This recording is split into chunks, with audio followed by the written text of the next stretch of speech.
মাত্র 15 দিন আগে হয়েছিল বিয়ে, এরই মধ্যে বধূর অস্বাভাবিক মৃত্যুতে খুনের অভিযোগ পরিবারের। রঘুনাথগঞ্জের এই ঘটনায় আটক অভিযুক্ত জামাই। আপনার আনন্দে আমাদের উদযাপন, বিয়ে হোক বা পার্টি, বহরমপুরে এবার luxury banquet hall at golden retreat. জেলায় একমাত্র পিলারলেস ব্যাংকোয়েট, আছে স্পা, সালন, ক্লাব মেম্বারশিপের সুযোগও। বহরমপুর শিল্প তালুকে গোল্ডেন রিট্রিট। বিয়ের 2 সপ্তাহের মধ্যেই মর্মান্তিক পরিণতি যুবতীর। শ্বশুরবাড়ি থেকে উদ্ধার হলো দেহ, ঘটনায় আটক অভিযুক্ত স্বামী। জানা গেছে সপ্তাহ 2 আগে গঙ্গাপ্রসাদ গ্রামের আজমিরা খাতুনের বিয়ে হয় ইচ্ছাখালী গ্রামের রফিকুল ইসলামের সাথে। বিয়ের পর থেকেই বধূর ওপর নির্যাতন চলছিল বলে অভিযোগ। মঙ্গলবার সকালে বধূর পরিবার খবর পায় তাদের মেয়ের মৃত্যু হয়েছে। শ্বশুরবাড়ি গিয়ে দেখে মেয়ে ফাঁস লাগিয়ে ঝুলছে।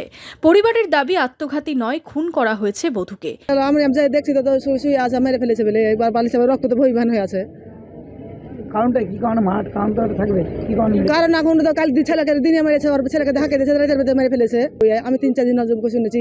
তাও বিয়ে আমার বোনকে বললো যে বিয়ে কেন দিয়েছো, তখন যদি ওর ছেলেটা ভালো, ছেলে ভালো তো ছেলে তো মারলে কেন, তাহলে ভালো তো। ওর ফ্যামিলি খারাপ, এই শুনুন। তাও চাপ দিত? হ্যাঁ চাপ দিত, চাপ দিত যে তোকে মেরে ফেলতো।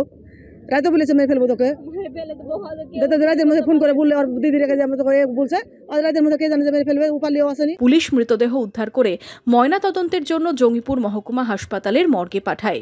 এই ঘটনায় অভিযুক্ত স্বামীকে আটক করেছে পুলিশ। কিভাবে বধূর মৃত্যু হলো তা খতিয়ে দেখছে পুলিশ।